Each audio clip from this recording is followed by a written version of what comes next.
ಆದ್ರೂ ನಾವು ಇವತ್ತಿಗೂ ವಿಲೇಜ್ಗಳಲ್ಲಿ ಹೋಗ್ಬೇಕಾದ್ರೆ ರೋಡ್ ಸಮಸ್ಯೆಗಳನ್ನ ಬಹಳ ನೋಡ್ತಾ ಇರ್ತೀವಿ. ಜನಗಳು ಕಷ್ಟ ಪಡ್ತಿರೋ ಕಾರಣ ಮೇನ್ ಆಗಿ ಅವರ ಮೂಲಭೂತ ಸೌಕರ್ಯಗಳು ಸರಿಯಾಗಿ ಕೊಟ್ಟಿಲ್ಲ ಈ ಕಡೆ ಭಾಗದಲ್ಲಿ.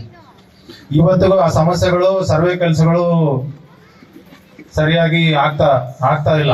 ಯಾಕಂದ್ರೆ ಇವತ್ತಿಗೂ ನಾವು ಬಗೆಹರಿಸಿ ಟ್ರೈ ಮಾಡ್ತಾ ಇದೀವಿ. ಬಹಳಷ್ಟು ಆರ್ಥಿಕವಾಗಿ ಹಿಂದುಳಿದವರು ಏನಿದ್ದಾರೆ ಅವ್ರಿಗೆ ಸರಿಯಾದ ಒಂದು ಮೂಲಭೂತ ಸೌಕರ್ಯಗಳನ್ನ ಕೊಡಬೇಕಂತ ಹೇಳಿದ್ರೆ ಬಹಳ ಕಷ್ಟ ಇದೆ.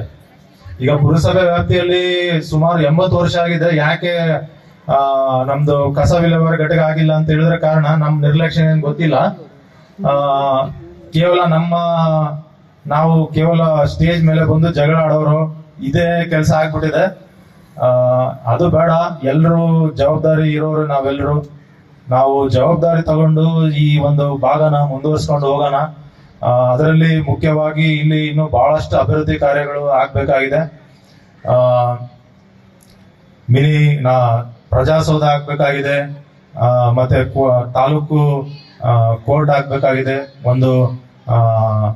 ಇಲ್ಲಿ ಒಂದು ಸ್ಟೇಡಿಯಂ ಆಗ್ಬೇಕಾಗಿದೆ, ಮತ್ತೆ ತಾಲೂಕ್ ಪಂಚಾಯತ್ ಆಗಿರ್ಬೋದು ಸುಮಾರು 34 ಡಿಪಾರ್ಟ್ಮೆಂಟ್ಸ್ ಆಗ್ಬೇಕಾಗಿದೆ.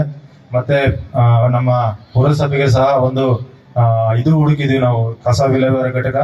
ಅದು ಸಹ ಯಾಕೆ ಆಗಿಲ್ಲಪ್ಪ ಅಂದ್ರೆ ಕಾರಣ ಕೆಲವರು ಭೂ ಮಾಫಿಯಾಗಳು ಈ ಒಂದು ತಾಲೂಕಿನಲ್ಲಿ ಬಹಳ ಆಕ್ಟಿವ್ ಆಗಿದ್ದಾರೆ. ವೆನೆವರ್ ನಾವು ಯಾವಾಗ ಟ್ರೈ ಮಾಡ್ತೀವಿ ಅವರೆಲ್ಲ ಹೈಕೋರ್ಟ್ಗೆ ಹೋಗೋದು, ಜಿಲ್ಲಾ ಕೋರ್ಟ್ಗೆ ಹೋಗೋದು, ಸ್ಟೇ ತಂದ್ಬಿಡೋದು, ಅಷ್ಟೆಲ್ಲ ತೊಂದರೆ ಕೊಡ್ತಾ ಇದ್ದಾರೆ. ಆದ್ರೂ ನಾವೇನು ಬಗ್ಗಿಲ್ಲ ಅವ್ರಿಗೆ. ನಮ್ಮ ಕಂದಾಯ ಇಲಾಖೆಯವರು ಅವ್ರಿಗೆ ಸರಿಯಾಗಿ ರಿಪ್ಲೈ ಕೊಟ್ಟು ನಾನು 2 ಇಯರ್ಸ್ ಆಯ್ತು ಬಂದು ಕರೆಕ್ಟ್ ಆಗಿ ಅವ್ರಿಗೆಲ್ಲ ರಿಪ್ಲೈ ಕೊಟ್ಟು ನಾವು ಏನ್ ಮಾಡ್ಬೇಕು, ನಮ್ಮ ಭೂಮಿಗಳು, ನಮ್ಮ ಸಾರ್ವಜನಿಕರ ಭೂಮಿಗಳು, ಸಾರ್ವಜನಿಕರಿಗೆ ಏನ್ ವ್ಯವಸ್ಥೆ ಆಗ್ಬೇಕು ಅವಕ್ಕೆಲ್ಲ ನಾವು ಕಷ್ಟಪಡ್ತೀವಿ. ಮುಂದೆನೂ ಕಷ್ಟಪಟ್ಟು ಜನರಿಗೆ ಏನ್ ಕೊಡಿಸ್ಬೇಕು ಅದು ಕೊಡಿಸೇ ಹೋಗ್ತೀವಿ. ಇಲ್ಲಿಂದ ಯಾರು ಅಡ್ಡ ಬರ್ಲಿ ಅದಕ್ಕೆ ನಾವು ಪಾಠ ಕಲಿಸ್ತೀವಿ. ಯಾರಾದ್ರೂ ಆಗ್ಲಿ, ಕಾನೂನು ಎಲ್ಲರಿಗೂ ಒಂದೇ, ನೆಲದ ಕಾನೂನು ಇದೆ. ದಯವಿಟ್ಟು ಗೌರವ ಕೊಡ್ರಿ. ತಾಲೂಕು ಅಭಿವೃದ್ಧಿ ಅಂತ ಬಂದಾಗ ನೀವು ಸಂಘ ಸಂಸ್ಥೆಗಳು ಮುನ್ನೆಲೆಗೆ ಬರಬೇಕು. ವೈಯಕ್ತಿಕ ಅಭಿವೃದ್ಧಿ ಅಲ್ಲ ಇದು ಈ ತಾಲೂಕಿನ ಅಭಿವೃದ್ಧಿ, ಈ ದೇಶದ ಅಭಿವೃದ್ಧಿಗೆ ನಾವು ಒಂದು ಪಾರ್ಟ್ ಅಂತ ಹೇಳಿ ತಿಳ್ಕೊಳ್ಳೋಣ.